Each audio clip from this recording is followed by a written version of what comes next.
This is not a normal Ink game video. A devil commented on one of my videos the other day and challenged me to an impossible task. Yet my arrogant, naive, and idiotic self agreed, so here we are. But I'm not alone. Federico, a player from one of my deleted Ink game videos, will be joining me. We begin my first mission, slaying 5 civilians. I didn't hesitate, immediately attacking Victim 1. Victim 1 struggled with all his might, surviving blow 1 and 2, but I knew the end was close. I smashed him into the ground one more time, and the concussion must have confused him as he walked right into a bullet. Federico kindly delivered Victim 2, and with just 2 blows his corpse was kissing the ground. Scanning the distance, I caught eye of a green bean. Naming him Victim 3, he never made it past the first blow. I then saw that 2 green beans were fighting, so I kindly borrowed one of them, and Victim 4 was born. Federico assisted me with a bandage, and right on schedule there was time for a 5th. An injured green bean caught my eye, leading to the loss of light in his own eyes. Being injured myself, Federico carried me to another green bean, but unfortunately we ran out of time. I don't think I could express to you how many times I've redone this challenge, but with mission 1 finally complete, I moved on to mission 2, cracking my cookie 2 times then completing it. I got Umbrella, but that wouldn't stop me. This was a breeze, so we made it to mission 3. Lights out, eliminate 3 people. Immediately I began searching for some conscious flesh, and I found a 50% off deal, striking immediately after the fog. They didn't survive 10 seconds. Then I caught a player mindlessly walking, and with only a speck of resistance, they could only manage 18 seconds within encounter. I then found another conscious being, who was struggling to escape another player, so borrowing his face,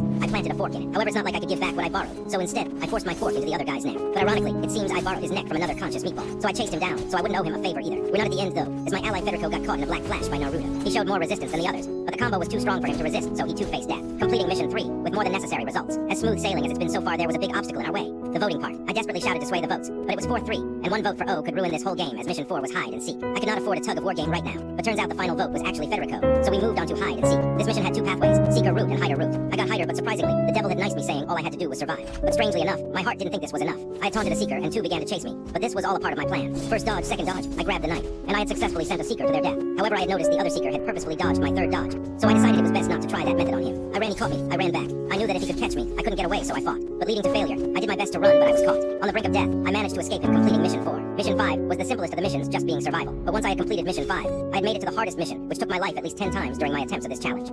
Solo glass bridge. After telling everyone that I'd solo, the round begun, and with every tile laced with possible death, I prepared myself for the inevitable.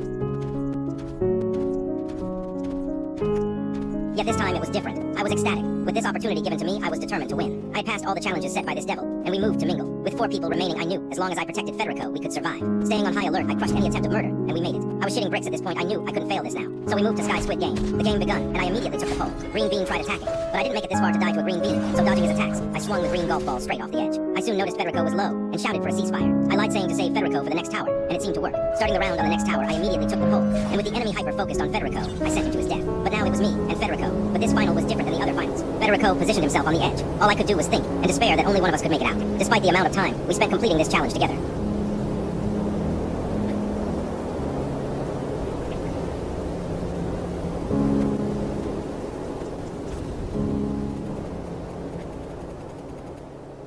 I had completed the challenge, but at what cost?